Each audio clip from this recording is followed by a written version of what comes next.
look, it's a common sense proposition. If you take the UN, when the UN was invented, it had at least about approximately 50 members.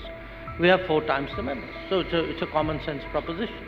If you're going to ask 5 countries saying, would you mind changing the rules so that you have less power? Guess what the answer is going to be? I mean, the answer, if they were wise, the answer would be something else.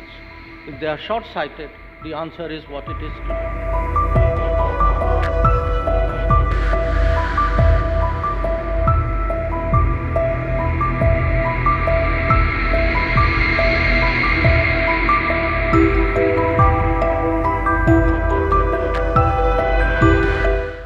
Well, I think the word broken may be too strong. I mean, it's like, the battery's discharge. I mean, it's running on very low energy. But it's also, I think, you need a different framework in a way. So you'll have to take the bits which work and I wouldn't completely reject what we have, but obviously there's a very strong case for a very radical change. And we need a radical change because, I mean, look, it's a common sense proposition. If you take the UN, when the UN was invented, it had at least about approximately 50 members. We have 4 times the members. So it's a common sense proposition that you can't continue the same way when you have 4 times the members. We use the UN very often to illustrate that point. We've also seen, if you look at the last 5 years, all the big issues, in a way, we have not been able to find multilateral solutions. So the results are also, or the lack of results demonstrate the case for reform. But there's a larger, I think, global conversation and a global rebalancing as well, which is bigger than the UN, which is really, whose rules, how does it work? Because what has also happened is, in many cases, the rules have been gamed. We have today, we speak about globalisation, for example, and the fact is that the world trading rules have been gamed. We have a lot of our challenges today also emanate from how countries have used that for their benefit at the expense of the international system. I mean, if you poll countries, I think the sentiment for change is very strong. The problem is, in many cases, the very people who are the problem are also the people whose concurrence you need to do that reform. So that's where the problem lies. So I mean, if you're going to ask 5 countries saying, would you mind changing the rules so that you have less power? Guess what the answer is going to be? I mean, the answer, if they were wise, the answer would be something else. If they are short-sighted, the answer is what it is today.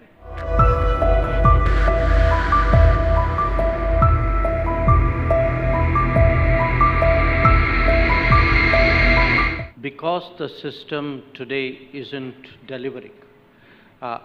It's not like life will come to a standstill. Countries, people will go out there and find their own solution. I'm giving India's case now.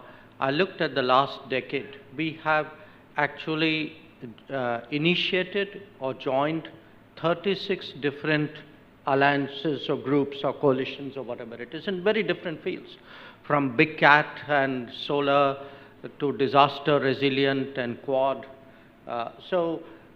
What is happening today is there's a log jam up there.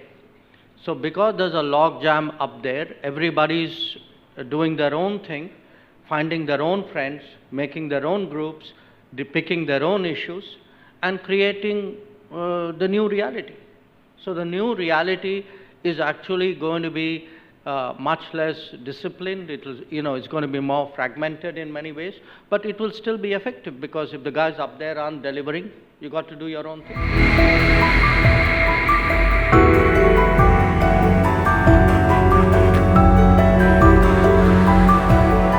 Well, look, it will be everybody's endeavor to find middle ground. The reality in many cases is we won't find middle ground. we will find some ground, some common ground. But the idea that everybody would agree on the most important issues of the day is a bit of a fantasy. The fact is, competition is for real. You spoke about camp politics. Sometimes there's a logic to it. President Quiroga spoke about, how institutions are, antiquated and sticking with the old rules. I agree, but I think in addition to the old issues, there are also the new issues.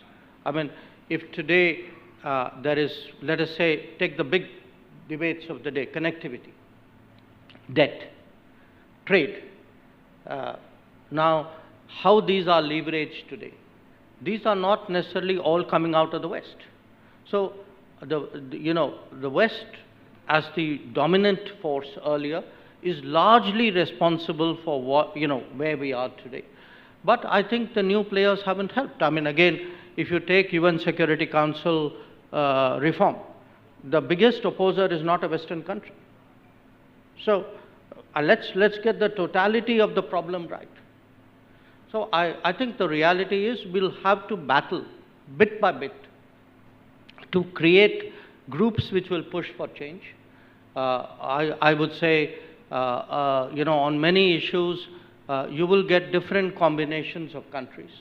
And we'll have to live with a long period of incremental progress before we get to some kind of landing point, because as Anwar Gargash said, you're not going to get a second San Francisco conference.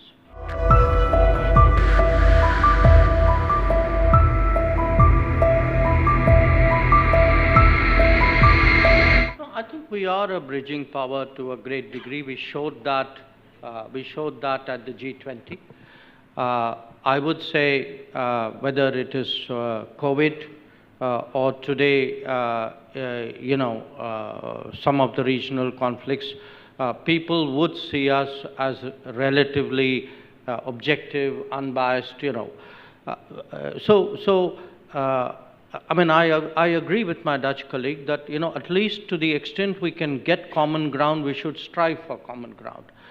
It will never be perfect. There will be many issues where we won't be able to get common ground, but that should not deter us from seeking it where we can.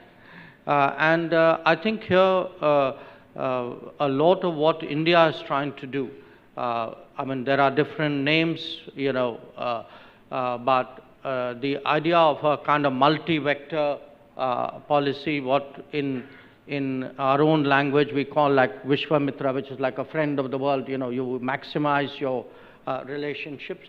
I think that's the direction we are trying to take ourselves and take the world.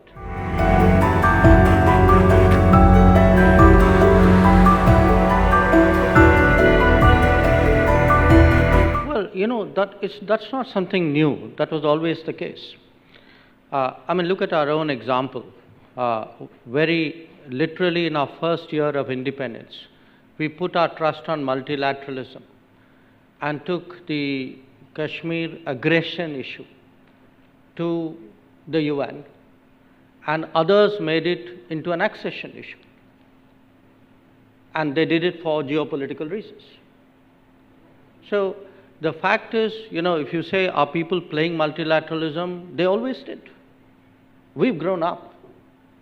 And so today look up, it's not like we should be against multilateralism. Multilateralism is a kind of lowest common denominator and anything above that. It will exist side by side with national interests, with the calculations and competitions of countries. But I also agree with Minister Janbari when he said there's a place for sentiment, for solidarity. I mean, the biggest thing which is happening in this country right now is the water, the Jal Jeevan mission. If you want to see international Jal Jeevan mission, you should go to Tanzania and see. I mean, we went and, we're doing fantastic water supply work in Tanzania. So I think there is it's at different levels. We shouldn't make it exclusive. But to the hearts and the pocket observation, I would say to add to that also the mind, that life is not life is about hearts, life is about pockets, but life is also about thinking your way through, thinking for yourself, finding solutions. And when you spoke, can India be the bridge? I think India can also help the world by offering solutions from our own example, which, and the digital would be the most appropriate case.